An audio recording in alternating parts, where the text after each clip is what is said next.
श्रीमद् भगवत गीता में भगवान श्री कृष्ण अर्जुन को समझाते हैं कि इंद्रियां, मन और बुद्धि ये सब काम के वास स्थान कहे गए हैं। यह काम इन मन, बुद्धि और इंद्रियों के द्वारा ही ज्ञान को आच्छादित करके जीवात्मा को मोहित करता है।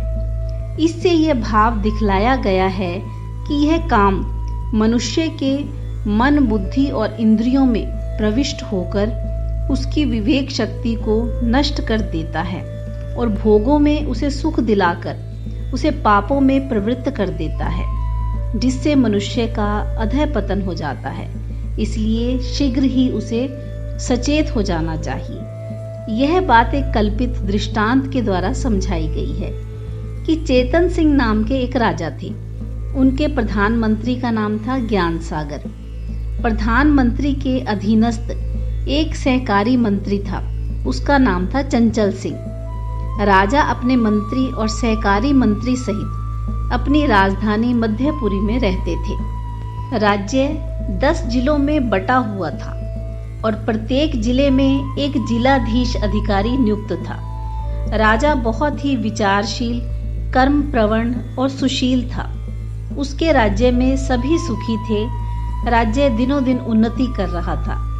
एक समय उनके राज्य में जगमोहन नामक एक ठगों का सरदार आया। वह बड़ा ही कुचक्री और जालसाज था। अंदर कपट रूप जहर से भरा होने पर भी उसकी बोली बहुत मीठी थी। वह जिससे बात करता उसी को मोह लेता था। वह आया एक व्यापारी के वेश में और उसने जिलाधीशों से मिलकर उनसे राज्य भर में अपना व्यापार चलाने की अनुमति मांगी। जिलाधीशों को काफी लालच दिया। वे लालच में तो आ गए, परंतु अपने अफसरों की अनुमति बिना कुछ कर नहीं सकते थे। जालसाज व्यापारी जगमोहन की सलाह से वे सब मिलकर उसे अपने अफसर सहकारी मंत्री चंचल सिंह के पास ले गए। ठग व्यापारी ने उसको खूब प्रलोभन दिया। फलतः चंचल सिंह भी जगमोहन की मीठी मीठी बातों में फंस गया। चंचल सिंह उसे अपने उच्च अधिकारी ज्ञान सागर के पास ले गया। ज्ञान सागर था तो बुद्धिमान, परंतु वह कुछ दुर्बल हृदय का था। ठीक मीमांसा करके किसी निश्चय पर नहीं पहुंचता था। इसी से वह अपने सहकारी चंचल सिंह और 10 जिलाधीशों की बातों में आ जाया करता था। वे इससे अनुचित लाभ भी उठाते थे। आज चंचल सिंह और जिलाधीशों की बातों पर विश्वास करके वह भी ठग व्यापारी के जाल में फंस गया। उसने लाइसेंस देना स्वीकार कर लिया, पर कहा कि महाराज चेतन सिंह जी की मंजूरी बिना सारे राज्य के लिए लाइसेंस नहीं दिया जा सकता। आखिर ठग व्यापारी की सलाह से वह उसे राजा के पास ले गया। ठग बड़ा ही चतुर था। उसने राजा को बड़े बड़े प्रलोभन दिए। राजा भी लोभ में आ गए। उन्होंने जगमोहन को अपने राज्य में सर्वत्र अबाध व्यापार चलाने और कोठियां खोलने की अनुमति दे दी। जगमोहन ने जिला अफसरों तथा दोनों मंत्रियों को कुछ दे लेकर संतुष्ट किया और सारे राज्य में अपना जाल फैला लिया। जब सर्वत्र उसका प्रभाव फैल गया, तब तो वह बिना बाधा के प्रजा को लूटने लगा। जिलाधीशों सहित दोनों मंत्री लालच में पड़े हुए थे।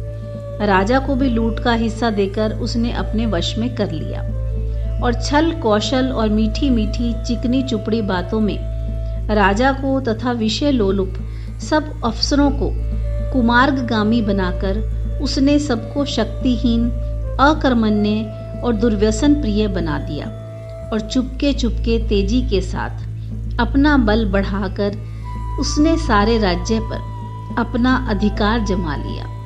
इस प्रकार राजा का सर्वस्व लूटकर अंत में उन्हें पकड़कर नजर कैद कर दिया। यह दृष्टांत है। इसका स्पष्टीकरण इस प्रकार समझना चाहिए। राजा चेतन सिंह जीवात्मा है, प्रधानमंत्री ज्ञान सागर बुद्धि है, सहकारी मंत्री चंचल सिंह मन है, मध्यपुरी राजधानी हृदय है, 10 जिलाधीश 10 इंद्रियां हैं, 10 जिले इंद्रियों के 10 स्थान हैं। ठगों का सरदार जगमोहन काम है।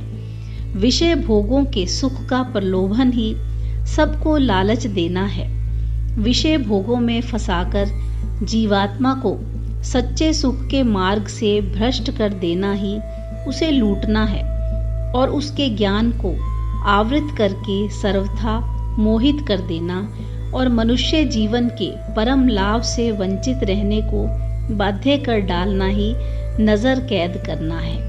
अभिप्राय यह है कि यह कल्याण विरोधी दुर्जय शत्रु काम इंद्रिय मन और बुद्धि को विषय भोग रूप मिथ्या सुख का प्रलोभन देकर उन सब पर अपना अपना अधिकार जमाकर मन बुद्धि और इंद्रियों द्वारा विषय सुख रूप लोभ से जीवात्मा के ज्ञान को ढककर उसे मोह में संसार रूप कैद खाने में डाल देता है और परमात्मा की प्राप्ति रूप वास्तविक धन से वंचित करके उसके अमूल्य मनुष्य जीवन का नाश कर डालता है।